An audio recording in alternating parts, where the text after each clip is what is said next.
Good morning. So, in the mathematics, we are starting with the first chapter, Fundamental of Mathematics, Part 1.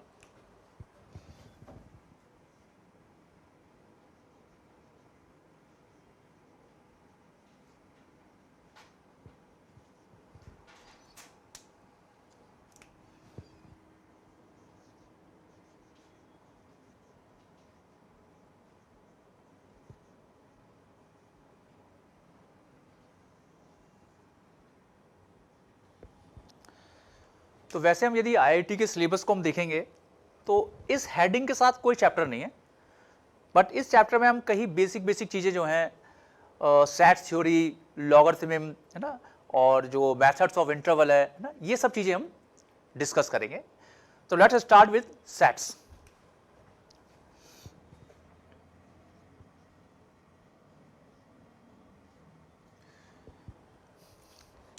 Set theory जो है वो IIT mains के syllabus में है, IIT advance के syllabus में नहीं है, राइट? लेकिन आईआईटी मेंस के सिलेबस में है, तो इसको आईआईटी मेंस के हिसाब से ही पढ़ेंगे. तो let's start with the definition of set.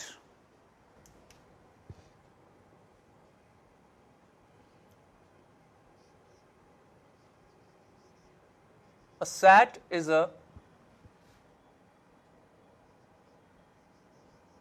well-defined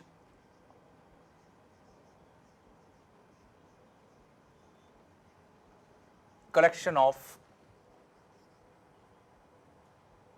objects or its elements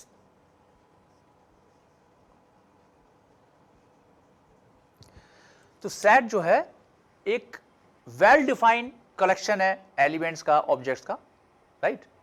well defined means कि जो भी हम डिफाइन करने जा रहे हैं वो एक वेल डिफाइन होना चाहिए. For example, student of class 11th of XYZ school, that means XYZ school में जो क्लास 11 के स्टूडेंट्स हैं वो उस सेट में आएंगे. लेकिन यदि हम ये बोले intelligent students of class 11th of XYZ school, तो ये एक वेल डिफाइन नहीं हुआ, क्योंकि हमको डिफाइन करना पड़ेगा what is the meaning of intelligent, right? तो या तो हम पर्टिकुलरली डिफाइन करें कि the students securing more than 75% marks in the class 11th, या students securing more than 80% marks in class 10th, right? तो जब तक हम जो भी ऑब्जेक्ट्स एलिमेंट्स हैं उसको वेल डिफाइन नहीं करें, जिसमें कोई एम्बिग्यूटी ना हो, इस तरह से वेल डिफाइन नहीं करें, तब तक उसको हम सेट नहीं बोलेंगे. और यदि वो वेल डिफाइन है कि भाई ये एलिमेंट्स इसमें आएंगे, that is known as set, right? जैसे सेट ऑफ नेचुरल नंबर्स, तो नेचुरल नंबर्स 1 2 3 4 5 6, भले उसमें कितने भी इनफाइनाइट एलिमेंट्स हैं, but it is well defined. इसको हम रिप्रेजेंट करते हैं, इसका जो सिंबल है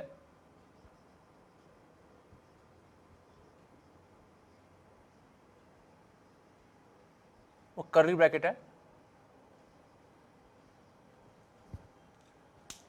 फॉर एग्जाम्पल,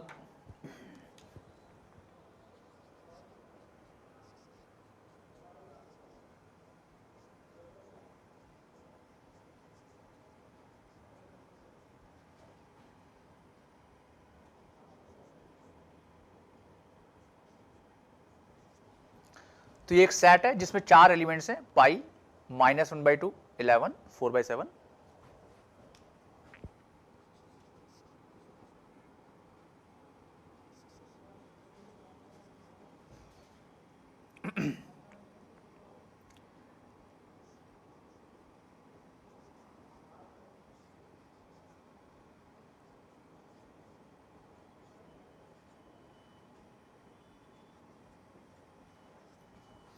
ये एक सेट है जिसमें 3 एलिमेंट्स हैं. पहला एलिमेंट है 1, -2, दूसरा है 4, 10, और तीसरा एलिमेंट है 6, 8.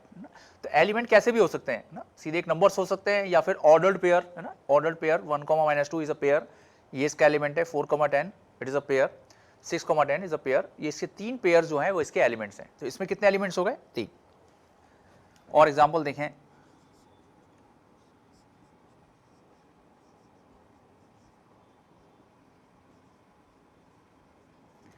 सेट एक्स जिसके एलिमेंट्स हैं ए, ई, आई, ओ, यू, जो इंग्लिश लैंग्वेज के अल्फाबेट्स हैं वो इसके एलिमेंट्स हो गए. इसको हम ऐसे भी लिख सकते हैं,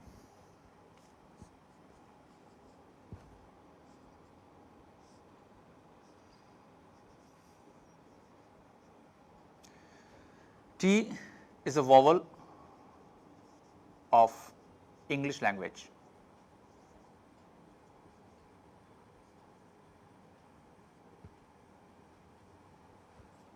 Right?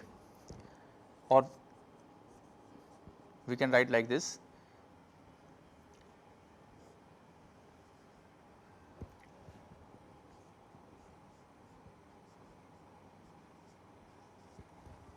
सेट बी, इसको हमने इस तरह से डिफाइन कर दिया, इसके एलिमेंट होंगे x, जहां पे x कैसा है, नेचुरल नंबर लेस देन और इक्वल टू 5, तो इसमें एलिमेंट हो जाएंगे 1 2 3 4 5, जितने भी natural number less than equal to 5 हैं वो इसके एलिमेंट्स हो जाएंगे, राइट।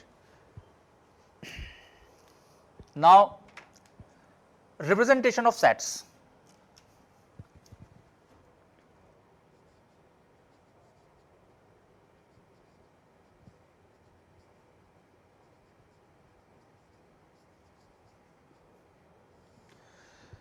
तो सेट को रिप्रेजेंट करने के दो मेथड है। फर्स्ट वन इज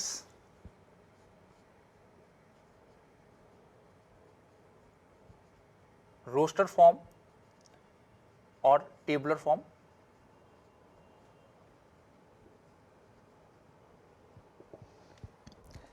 इसमें हम करते हैं जितने भी एलिमेंट्स हैं उसको कर्ली ब्रैकेट में कॉमा लगा के लिख देते हैं। सो ये जो फर्स्ट 3 एग्जांपल जो आपको दिख रहे हैं, इसमें सेट जो है रोस्टर फॉर्म या टेबुलर फॉर्म में रिप्रेजेंट किया गया है।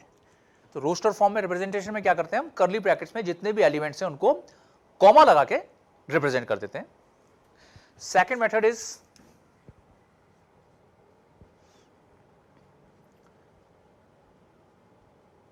प्रॉपर्टी फॉर्म और सेट बिल्डर मेथड।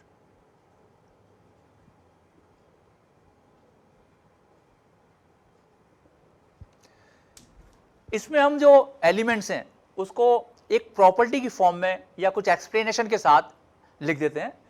जैसे कि ये जो लास्ट के 2 एग्जांपल हैं, इसमें हमने एक प्रॉपर्टी बता दी कि इसका जो एलिमेंट्स है वो टी होगा, और टी क्या है, T is a vowel of English language. इसमें हमने ये समझा दिया प्रॉपर्टी की फॉर्म में कि x क्या है, x is a natural number less than और इक्वल टू 5, राइट। सो जो लास्ट 2 एग्जांपल्स हैं, these are the example of